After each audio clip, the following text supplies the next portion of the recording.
Morning. I must confess, I mean, it's not hard to find evidence that this has been going on, because I managed to find a story that was published, I think, back in January of 2019, that Serco and Mears, two big companies, won these particular contracts. But I don't think anybody who listened to our show yesterday was quite aware of the scale of it.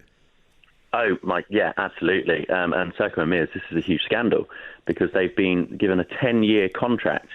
I don't think people realise 10 years means that the government does not intend to get a handle of this on this. They are awarding contracts for the long term, £1 billion worth in contracts, big money business for these companies who are making a huge profit out of what is a national scandal. And it's not just them, it's the human traffickers as well who are shipping people across. But the government doesn't seem to be doing anything about it. They seem not to care. And I think, where are the journalists as well? Why does it take Nigel Farage to do the job that they're supposed to be doing? Proper investigative journalism revealing the biggest scandal going on today. Right. And the journalists seem to be sitting around twiddling their thumbs, not doing anything about it. Oh, no, they'd rather criticise the government for not announcing the Manchester lockdown soon enough, because that seems to make more traction for them. I'm not quite sure why. But it is an extraordinary story because, as Nigel says, there's no sign of this abating. And as long as this is going on, these people are going to continue to come. And we're basically enriching the lives of the criminal fraternity who are human traffickers, aren't we? Oh, absolutely, yeah. We are not only enriching them, but we're incentivising them when we say, if you ship people across, we'll put them up in 4-star hotels at a cost to the British taxpayer. Yeah. There's absolutely no risk involved for them at all. There's no chance of them being turned back. There's no chance of them being, rounded up and arrested. This is being facilitated entirely, not only by the government, but in a large part by the government, but also by the journalistic class, which does nothing to cover the story at all. Yeah. If anything, the social distancing they're involved in is from real news. Right. And from what I can see as well, just from local anecdotal information, I mean, I mentioned yesterday to Nigel that the case of the stabbing up in Glasgow proved that there was at least one hotel in Glasgow which is occupied solely by asylum seekers. There's another story from York that came to my attention yesterday where a couple of people have been arrested for fighting, and it looks as though there's at least one hostelry or one hotel in York which is used solely for the purposes of putting up these asylum seekers. And as I say, I can't blame them for coming, because if they know this is the kind of treatment they're going to get, then why wouldn't you come?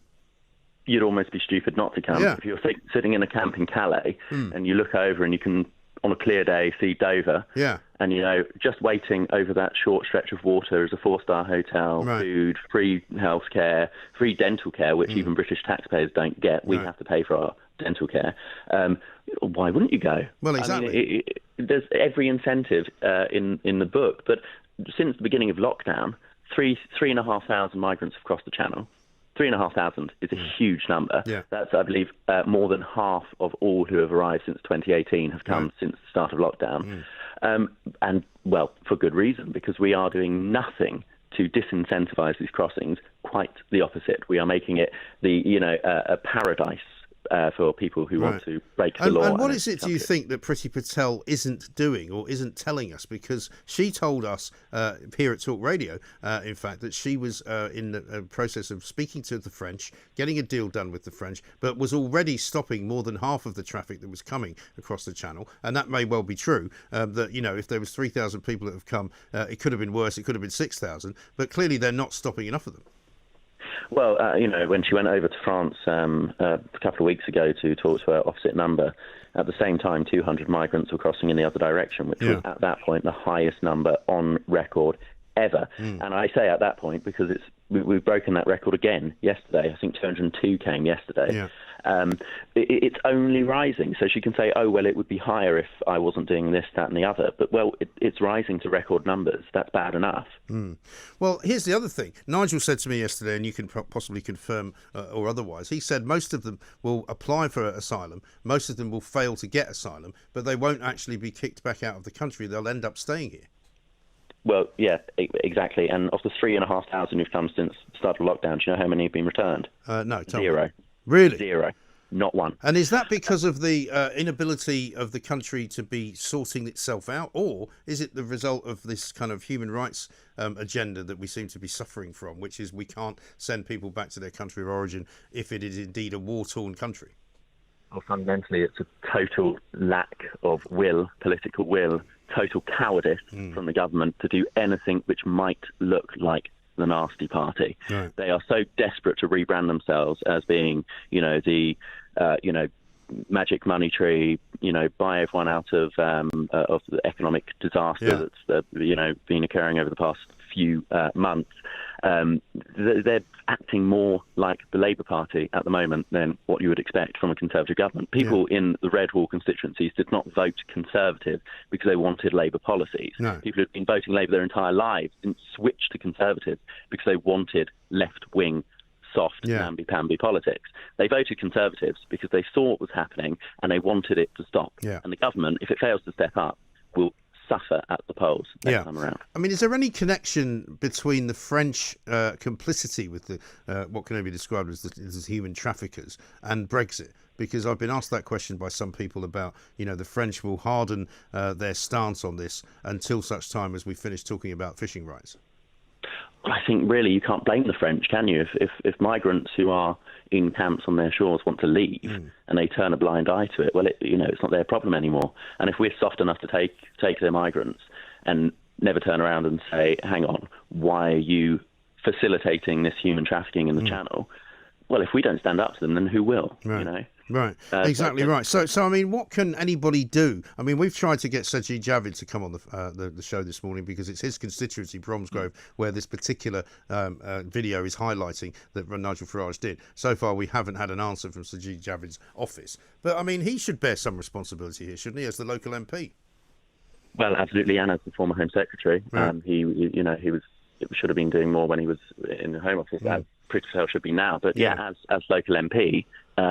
It is absolutely, he works for us, it's for him to come and answer what's going on, and if he refuses to talk about the issue, then more for him. Yes, well, quite. We'll just have to keep chasing him until he finally comes to the right arrangement. But I mean, what can individual people who are listening to this show, many of whom listened yesterday and who were aghast at what they found out, what can they do? Can they petition their MPs? I mean, I know that a couple of people have already started talking to their MPs and they've got some very mealy-mouthed responses back, saying, well, what do you want us to do with these people? If they arrive on our shores, we have to look after them, which seems to be the general narrative.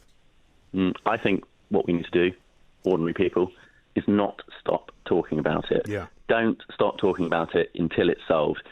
Every time you talk to your MP, write to your MP, or, even when you're talking to people, your friends, family and stuff, bring it up. Mention the fact that this is happening because it is a huge scandal. Yeah. And it's not just about, refugees crossing the channel and, they're fleeing war.